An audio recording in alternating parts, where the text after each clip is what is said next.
বিশৃঙ্খলা এবং আখিরাতে কঠিন আযাবের সম্মুখীন হবে। সম্মানিত হাজিরিন, আপনারা কার পথে চলতে চান? আল্লাহর পথে। আল্লাহ সুবহানাহু ওয়া তাআলা বলেছেন, আমরা যে মানুষ, এই মানুষকে আল্লাহ সুবহানাহু ওয়া তাআলা স্বাধীনতা দান করেছেন। এমন স্বাধীনতা যে মানুষ চাইলে আল্লাহর অবাধ্য হতে পারে, চাইলে আল্লাহর আনুগত্য করতে পারে, আল্লাহর কাছে আত্মসমর্পণ করতে পারে। যদি আমরা আল্লাহর কাছে আত্মসমর্পণ করি, আল্লাহর যত হুকুম আছে সবগুলো মেনে নেই, তাহলে আল্লাহ সুবহানাহু ওয়া তাআলা আমাদের আখিরাতে অশেষ নিয়ামত রাজির প্রতিশ্রুতি দিয়েছেন। প্রিয় উপস্থিতি, আর যদি আমরা আল্লাহর পথ থেকে বিচ্যুত হই, আল্লাহর দিক থেকে মুখ ফিরিয়ে নেই, আল্লাহর নাশুকরিয়া করি, কুফরি করি, তাহলে আমাদের জন্য রয়েছে কঠিন শাস্তির ব্যবস্থা। আল্লাহ সুবহানাহু ওয়া তাআলা বলেছেন, ইন্না হাদাইনাহুস সাবিলা ইম্মা শাকিরান ওয়া ইম্মা কাফুরা। সম্মানিত হাজিরিন, আল্লাহ সুবহানাহু ওয়া তাআলা মানুষকে সৃষ্টি করার পর তাদেরকে বলতেছেন, আমি মানুষকে পথ দেখিয়েছি, হয়েছে শুকরিয়া আদায়কারী হবে অথবা কুফরকারী, অস্বীকারী। ইন্না আ'তাদনা লিল কাফিরিনা সালাসিলা ওয়া আগলালান ওয়া সাঈরা। যারা আল্লাহর পথকে অস্বীকার করবে, কুফরি করবে, তাদের জন্য আল্লাহ সুবহানাহু ওয়া তাআলা শিকল সহ বেড়ি তৈরি করে রেখেছেন এবং জ্বলন্ত আগুন তৈরি করে রেখেছেন। আপনারা কি সেই আগুনে যেতে চান? না, আমরা কেউ সেই আগুনে যেতে চাই না। তাহলে আমাদেরকে কি করতে হবে? আল্লাহর পথে চলতে হবে। প্রিয় হাজিরিন, আমাদেরকে কয়েকটা দিক, আমাদের প্রত্যেকটা ক্ষেত্রেই আল্লাহর পথ একটা আছে, অনুরূপভাবে শয়তানের আর একটা পথ আছে। সর্বপ্রথম আমি আপনার সামনে সংক্ষেপে কিছু দিক আলোচনা করব আপনাদের সামনে। হয়তোবা সব দিক আলোচনা করতে পারবো না, গুরুত্বপূর্ণ কিছু দিক আপনাদের সামনে আলোচনা করব। একটা হলো ঈমানের ক্ষেত্রে। ঈমানের ক্ষেত্রে আল্লাহর পথের সবচেয়ে গুরুত্বপূর্ণ দিক হলো একত্ববাদ। জোরে বলেন কি? একত্ববাদ, তাওহীদ। আল্লাহ তাআলাকে একক ইলাহ, একক সত্তা হিসেবে মেনে নেওয়া। আপনারা সবাই মানেন? আলহামদুলিল্লাহ, আমরা সবাই মুসলিম, জন্মগতভাবে আমরা এটা মানি। এর জন্য শুকরিয়া করব কার? আল্লাহ শুকরিয়া করব। সবাই বলেন আলহামদুলিল্লাহ। প্রিয় হাজিরিন, একাত্মবাদ সত্তাগত দিক থেকে আল্লাহ তাআলাকে মানতে হবে। যেমন আল্লাহ সুবহানাহু ওয়া তাআলা বলেছেন, আল্লাহু লা ইলাহা ইল্লা হুয়াল হাইয়ুল কাইয়্যুম। আল্লাহ হচ্ছেন একক সত্তা, যিনি হাইয়ুন, চিরস্থায়ী, কাইয়্যুম, হাইয়ুন চিরঞ্জীব, কাইয়্যুম চিরস্থায়ী। লা তাখুযুহু সিনাতুন ওয়ালা নাওম।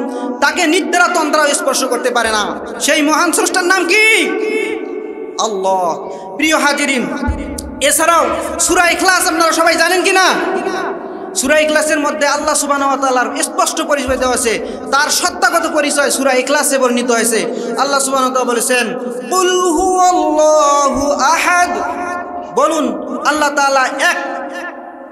আল্লাহুস সামাদ।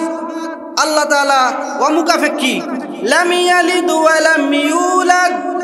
তাকে কেউ জন্ম দেয়নি, তিনি কাউকে জন্ম দেননি, তাকেও কেউ জন্ম দেয়নি।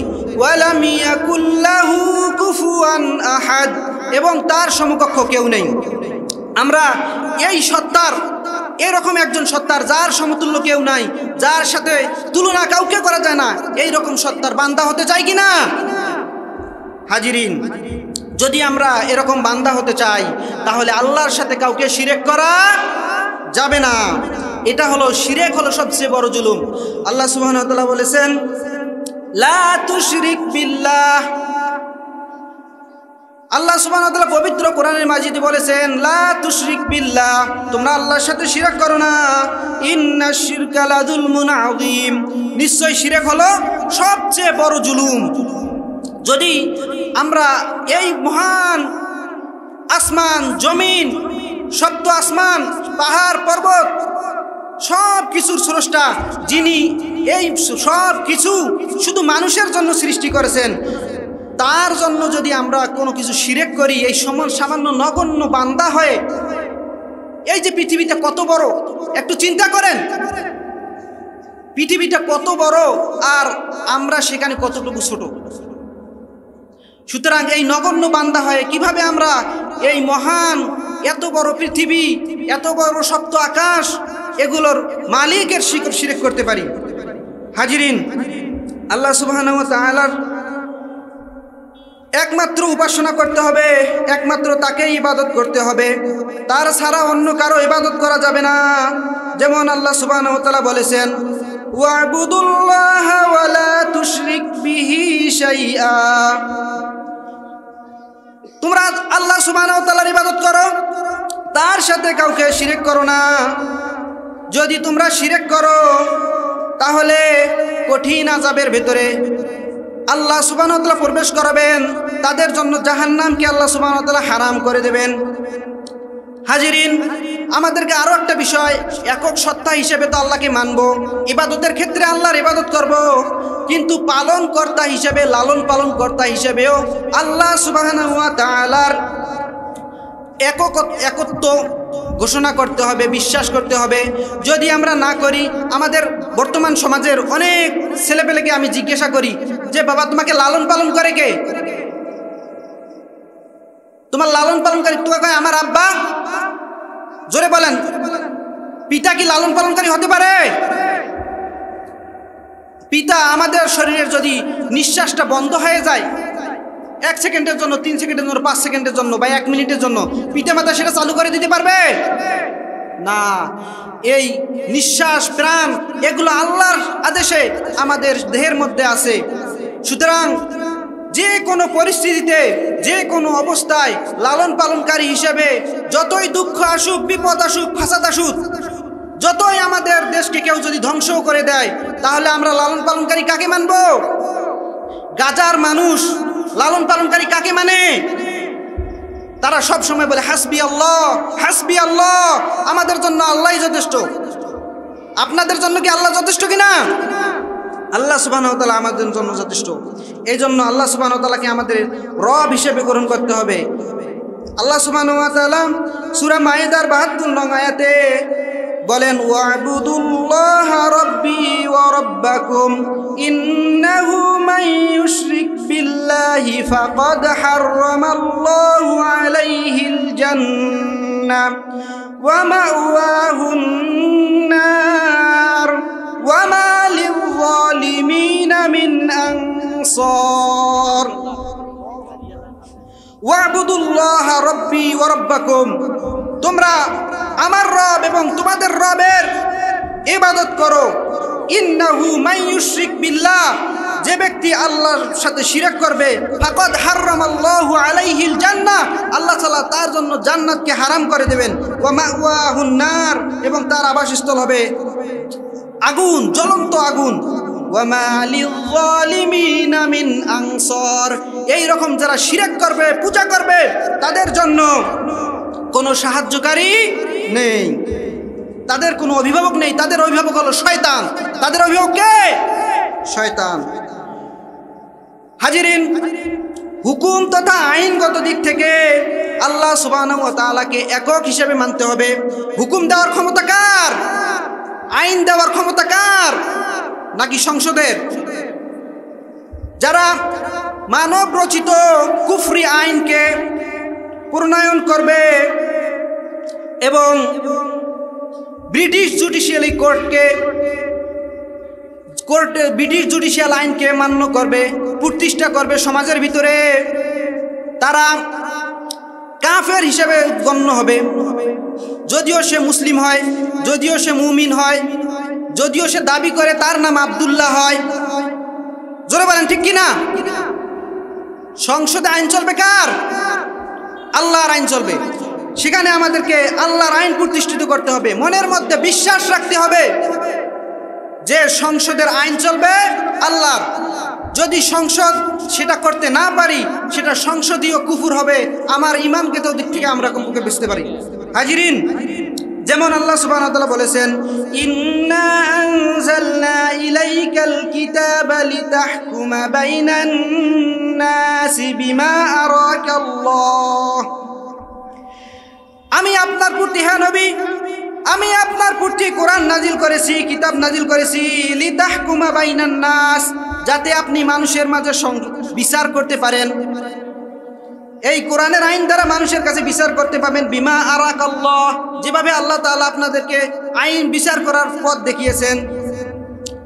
ওয়ামান লাম ইয়াহকুম, অন্য আয়াতে আল্লাহ সুবহানাহু ওয়া তাআলা বলেছেন, ওয়ামান লাম ইয়াহকুম বিমা আনজালাল্লাহু ফাউলাইকা হুমুল কাফিরুন।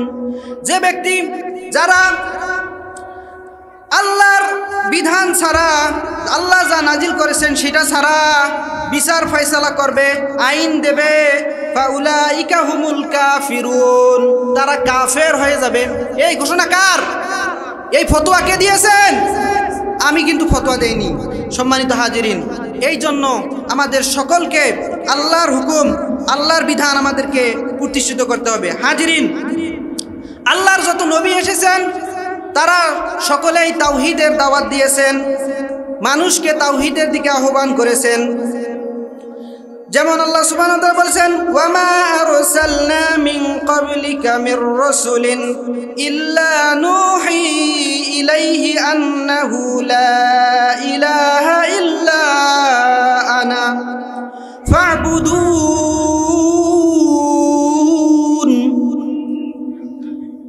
আমি আপনার পূর্বে যত রাসূল প্রেরণ করেছি তাদের সকলকেই প্রত্যাদেশ পাঠিয়েছি, আন্নাহু লা ইলাহা ইল্লা আনা, এই যে আমি আল্লাহ ছাড়া আর কোনো ইলাহ নেই।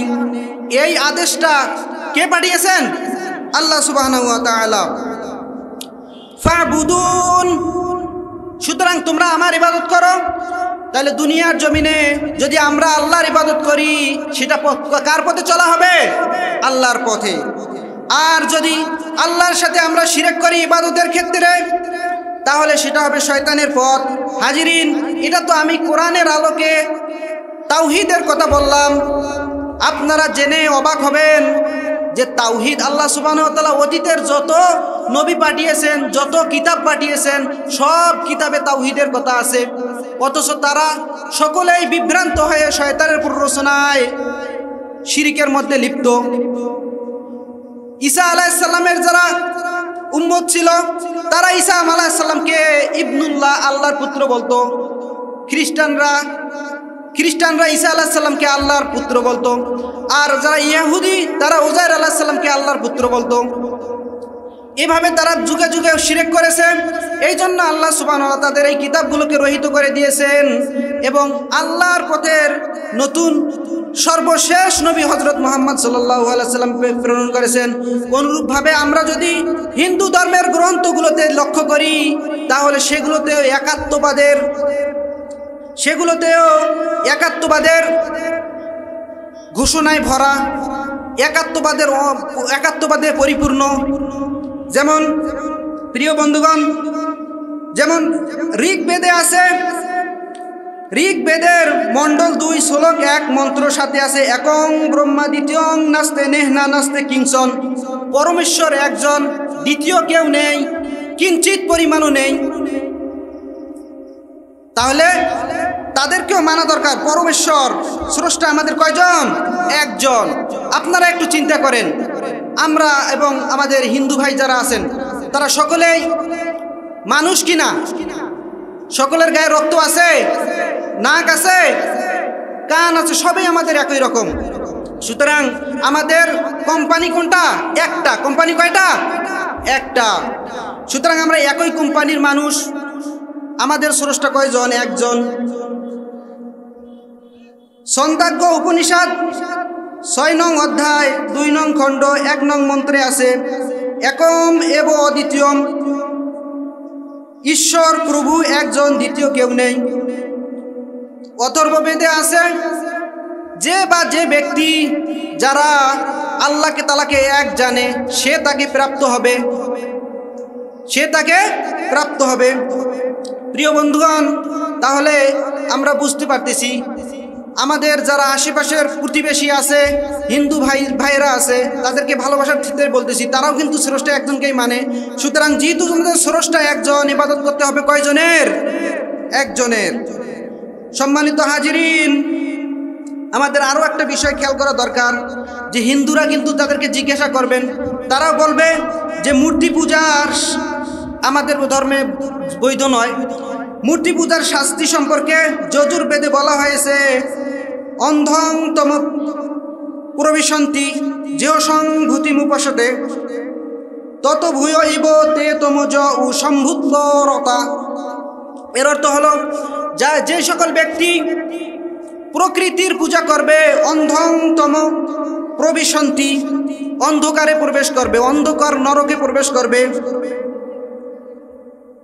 যেহ অন্ধং তম প্রবিশন্তি যেহসং ভূতিমুপসতে, যে ব্যক্তি ভূতিমুর অর্থাৎ প্রকৃতির পূজা করবে, চন্দ্র সূর্য পাহাড় পর্বত বড় গাছ এরকম যারা পূজা করবে তারা অন্ধকার জাহান্নামে প্রবেশ করবে।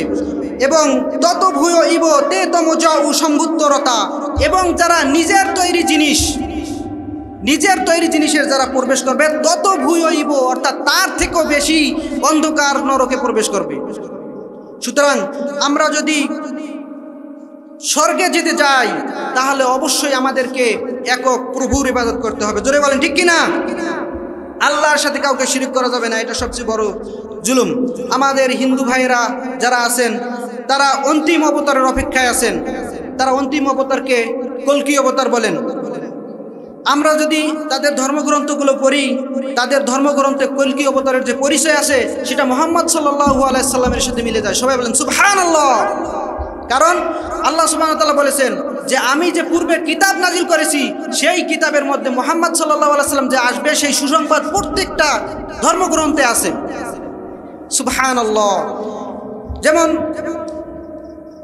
যজুর্বেদে মুহাম্মদ সাল্লাল্লাহু আলাইহি সাল্লামের নাম এসেছে নরাশংস, যার অর্থ মানব প্রশংসিত। এর যদি আমরা আরবি করি হয় মুহাম্মদ। আমাদের নবীর নাম কি? মুহাম্মদ সাল্লাল্লাহু আলাইহি ওয়াসাল্লাম, যিনি সর্বশেষ নবী, তারপরে আর কোনো নবী আসবেন না। আল্লাহ সুবহানাহু ওয়া তাআলা বলেছেন মা কানা মুহাম্মাদুন আবা আহাদিম মির রিজালিকুম ওয়ালাকির রাসূলুল্লাহি ওয়া খাতামান নাবিয়্যিন।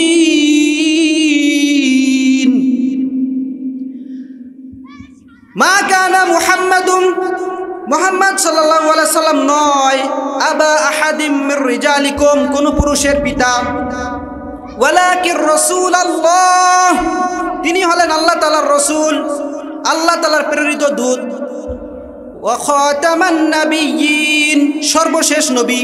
আমরা যে মুহাম্মদ সাল্লাল্লাহু আলাইহি সাল্লামের উম্মত হতে পেরেছি এই জন্য শুকরিয়া করব কার? সুবহানাল্লাহ। আল্লাহ তাআলা আমাদেরকে দয়া করে মায়া করে। আমরা তো আল্লাহর কাছে দরখাস্ত করি নাই, দরখাস্ত করেছিলাম না। আমাদের 3-4 পুরুষ যদি আপনারা পূর্বে যান দেখবেন যারা বৌদ্ধ ছিল না হলে হিন্দু ছিল। কথা বলেন ঠিক কিনা?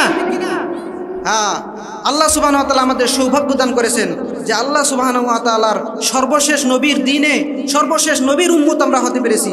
আল্লাহ সুবহানাহু ওয়া তাআলা আমাদের সবাইকে তার উম্মত হয়ে শামিল হয়ে, উম্মতের ভিতরে শামিল হয়ে দুনিয়া আখিরাতে সফলতা হওয়ার তৌফিক দান করুন। প্রিয় বন্ধুগণ, মুহাম্মদ সাল্লাল্লাহু আলাইহি সাল্লামের পিতার নাম কল্কি পুরাণে আছে বিষ্ণু যশা। বিষ্ণু যশা শব্দের সাংস্কৃতিক শব্দ। বিষ্ণু যশা কোন শব্দ? সাংস্কৃতিক শব্দ। এর অর্থ হলো মালিকের দাস। মালিকের দাসের যদি আমরা আরবি করি সেটার ইয়া হয় আব্দুল্লাহ। মালিকের দাসের আরবি কি? আব্দুল্লাহ, আল্লাহর বান্দা। আর তার মাতার নাম ছিল সুমতি। সুমতি অর্থ হলো নিরাপদ, শান্তি। আরবিতে যদি আমরা করি নিরাপদ এবং শান্তির অর্থ হলো আমিনা। এরপরে জন্মস্থান হলো সম্বুল। সম্বুল সাংস্কৃতিক শব্দ, এর অর্থ হলো শান্তির স্থান। আরবিতে এর অর্থ হলো বালাদুল আমিন। এর অর্থ কি বলেন দেখি? বালাদুল আমিন। আপনাদের একটা আয়াত কি মনে আছে? আল্লাহ সুবহানাহু ওয়া তাআলা বলেছেন, ওয়াত-তিনি ওয়াজ-যাইতুন ওয়া তুরি সিনিনা ওয়া হাযাল বালাদুল আমিন ওয়া হাযাল বালাদিল আমিন। প্রিয় বন্ধুগণ, এই বালাদুল আমিন আপনার সবার মুখস্থ আছে না? হ্যাঁ, আল্লাহ সুবহানাহু ওয়া তাআলা এই মক্কা নগরীর শপথ করেছেন। এই বালাদুল আমিনের, মক্কার অপর নাম হলো বালাদুল আমিন, অর্থাৎ নিরাপদ নগরী, নিরাপত্তার নগরী, যেটার সংস্কৃত অর্থ হলো সম্বুল। প্রিয় নবী বন্ধুগণ, মুহাম্মদ সাল্লাল্লাহু আলাইহি সাল্লামের যে গুণাবলীগুলোর কথা বলা হয়েছে, শ্রীমদ ভগবত পুরাণে তিনি অশ্বের উপর আসীন হয়ে তরবারি হস্তে দুষ্টের দমন করবেন। এটা কোন যুগে? এটা কি এই যুগে সম্ভব? এখন তো এরোপ্লেনের যুগ, রকেটের যুগ। কথা বলেন ঠিক কিনা?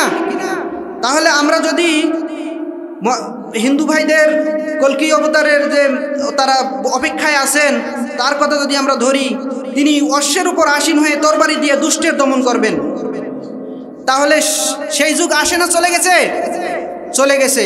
এই জন্য জীবন যেহেতু আমাদের একটাই ভাই, সুতরাং আমাদের সতর্ক হওয়া উচিত যেন জীবনে আল্লাহর সাথে শিরক না করে, আল্লাহর নবীর প্রতি ঈমান না এনে আমরা যেন মৃত্যুবরণ না করি। আল্লাহ সুবহানাহু ওয়া তাআলা বলেছেন, ওয়ালা তামুতুন্না ইল্লা ওয়া আনতুম মুসলিমুন, তোমরা মুসলমান না হয়ে মৃত্যুবরণ যেন না করো, সেই সাবধান আল্লাহ সুবহানাহু ওয়া তাআলা করেছেন।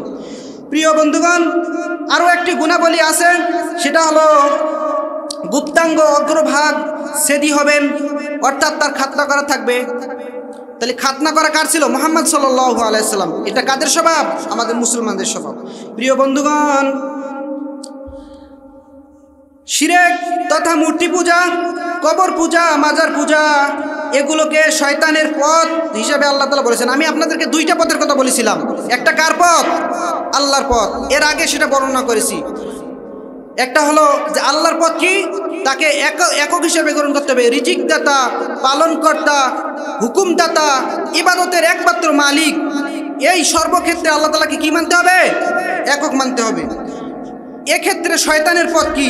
শয়তানের পথ হলো মূর্তি পূজা, কবর পূজা, মাজার পূজা, অথবা কোনো অন্য কোনো পীরের নামে, কোনো কিছুর নামে, কোনো ইয়ার নামে, কোনো বড় কোনো মসজিদের নামে, বটগাছের নামে, এরকম বিশ্বাস নিয়ে মান্যত করা বা কোনো কিছু দেওয়া বা সেগুলোকে বিশ্বাস ক্ষমতা আছে বলে বিশ্বাস করা, এগুলো কিন্তু শয়তানের কাজ, যাতে আমরা আল্লাহর পথ থেকে বিচ্যুত হয়ে যাই। যদি শিরক করাতে পারে তাহলে আমরা কি হব? চিরস্থায়ীভাবে জাহান্নামী হব। প্রিয় বন্ধুগণ, শয়তান মানুষকে জাহান্নামের দিকে ডাকে। ইন্নাশ শাইতানা লাকুম আদুউম মুবিন, ইন্নাশ শাইতানা লাকুম আদুউম ফাত্তাখিযুহু আদুওয়া ইন্নামা ইয়াদউ হিজবাহু লিয়াকুনু মিন আসহাবিস সাঈর। নিশ্চয় শয়তান চায়, শয়তান আমাদের প্রকাশ্য শত্রু, সে চায় যেন আমরা জ্বলন্ত আগুনের অধিবাসী হই। সুতরাং শয়তান যেহেতু আমাদের প্রকাশ্য শত্রু, তাকে শত্রু হিসেবে আমাদেরকে গ্রহণ করতে হবে। প্রিয় বন্ধুগণ, আমি আর কয়েকটা দিক সামান্য একটু বলে যাব। সেটা হলো ইবাদতের ক্ষেত্রে আল্লাহ সুবহানাহু ওয়া তাআলার ইবাদত করতে হবে। যারা নামাজি মানুষ, যারা আমরা মুসলমান নামাজ কালাম পড়ি, তাদের ক্ষেত্রে শয়তানের কিছু অভিনব কৌশল আছে আমাদেরকে নামাজ থেকে বিরত রাখার জন্য, অথবা নামাজ পড়ার পরেও আমাদেরকে জাহান্নামে নিয়ে যাওয়ার জন্য কয়েকটা তার ষড়যন্ত্র আছে। সেটার এক নম্বর হলো যে আমরা লোক দেখানোর জন্য নামাজ পড়ব। সে আমাদেরকে এমন কুমন্ত্রণা দেবে যে আমরা লোক দেখানো কাজ করব। আবার আরেকটা হলো যে নামাজের সম্পর্কে গাফেল হব। সামান্য কোনো কাজের জন্য আমরা নামাজকে পরিত্যাগ করব। সুতরাং যেমন আল্লাহ সুবহানাহু ওয়া তাআলা বলেছেন ফাওয়াইলুল লিল মুসাল্লিন আল্লাযীনা হুম আন সালাতিহিম সাহুন, ধ্বংস সেই সকল মুসল্লিদের জন্য যারা সালাত সম্পর্কে গাফেল। আল্লাযীনা হুম ইউরাউন, আর যারা লোক দেখানোর কাজ করে, লোক দেখানোর জন্য রোজা রাখে, লোক দেখানোর জন্য বিশেষ একটা সিজনে বিশেষ একটা দিনে ইবাদত করে।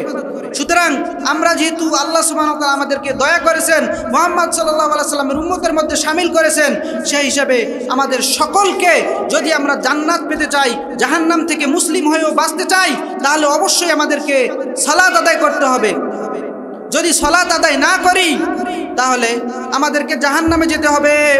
যদি জাহান্নামে যাই তখন আমাদেরকে জিজ্ঞাসা করা হবে। আল্লাহ সুবহানাহু ওয়া তাআলা কোরআনে উল্লেখ করেছেন মা সালাকাকুম ফি সাকার ক্বালু লাম নাকু মিনাল মুসাল্লিন, কোন জিনিস তাদেরকে জাহান্নামে নিক্ষেপ করলো? জাহান্নামীরা উত্তর দেবে লাম নাকু মিনাল মুসাল্লিন, আমরা নামাজি ছিলাম না। তাইলে যদি আমরা মুসলমান হয়েও জাহান্নাম থেকে বাঁচতে যাই তাহলে আমাদের অবশ্যই সালাত আদায় করতে হবে, কি হবে না? 5 ওয়াক্ত সালাত আদায় করতে হবে।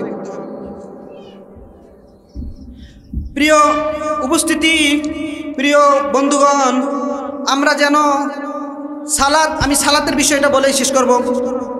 আর আমি আরও অনেক বিষয়ে প্রস্তুতি নিয়েছিলাম কিন্তু বলার সময় পেলাম না। সালাত আমাদেরকে এই জন্য করতে হবে যে রাসূল সাল্লাল্লাহু আলাইহি সাল্লাম বলেছেন আউয়ালু মা ইউহাসাবু বিহিল আবদু ইয়াউমাল কিয়ামাতিস সালাহ, কিয়ামতের দিন মুমিনদের জন্য সর্বপ্রথম হিসাব হবে সালাতের। সালাত কয় ওয়াক্ত পড়েছেন, সালাত পড়েছেন কিনা, এটার হিসাব আল্লাহর কাছে দিতে হবে।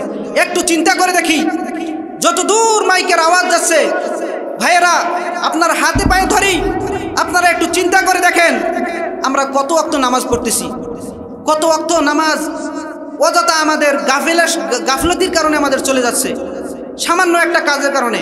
আল্লাহ সুবহানাহু ওয়া তাআলা বলেছেন ফাইযা কুদিয়াতিস সালাতু ফান্তাশিরু ফিল আরদি ওয়াবতাগু মিন ফাদলিল্লাহ।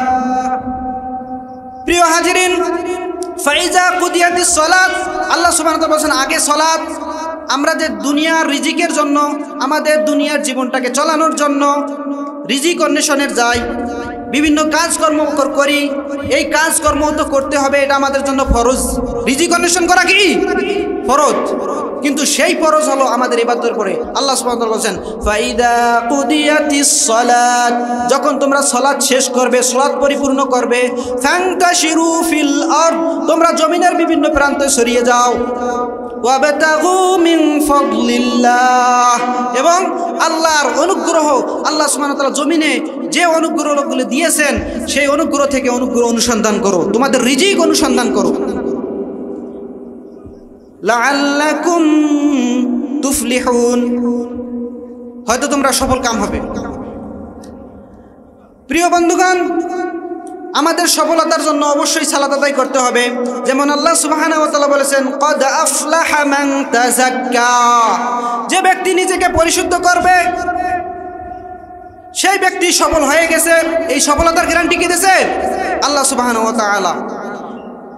ওয়া যাকারা ইসমা রাব্বিহি ফাসাল্লা, আল্লাহর জিকির করবে এবং সালাত আদায় করবে, তারা কি হয়ে গেছে বলেন দেখি? সফল। এই সফলতার মানে হলো জান্নাত। তাহলে আমাদেরকে সবার আগে নিজেকে সংশোধন করতে হবে, ঈমান পরিশুদ্ধ করতে হবে, ইখলাস নিয়ত পরিশুদ্ধ করতে হবে, এরপর আল্লাহর জিকির করতে হবে এবং আমাদেরকে নামাজ আদায় করতে হবে। তাহলে নিশ্চিতভাবে আমরা সফলতা অর্জন করব। কিন্তু যারা দুনিয়ার জীবনকে প্রাধান্য দেবে তাদের কি অবস্থা হবে? فأما من طغى وآثر الحياة الدنيا فإن الجحيم هي المأوى। খুবই আফসোসের বিষয়, وآثر الحياة الدنيا, দুনিয়ার জীবনকে প্রাধান্য দেবে, فإن الجحيم هي المأوى, তাদের আবাসস্থল হবে জাহিম, জাহান্নাম। আপনারা কি জাহান্নামে যেতে চান? না, যদি আমরা জাহান্নামে যেতে না চাই তাহলে দুনিয়ার জীবনকে, দুনিয়ার রুজি রোজগার এগুলোর থেকে আমাদেরকে আল্লাহর ভালোবাসা, আল্লাহর মহাব্বত, আল্লাহর রসুলের মহাব্বত, নামাজের প্রতি মহাব্বত এগুলোকে বৃদ্ধি করতে হবে। সেই সাথে আমাদেরকে আমাদের দুনিয়া চলার জন্য যতটুকু লাগে সেই রিজিকের জন্য আমাদেরকে চেষ্টা করতে হবে।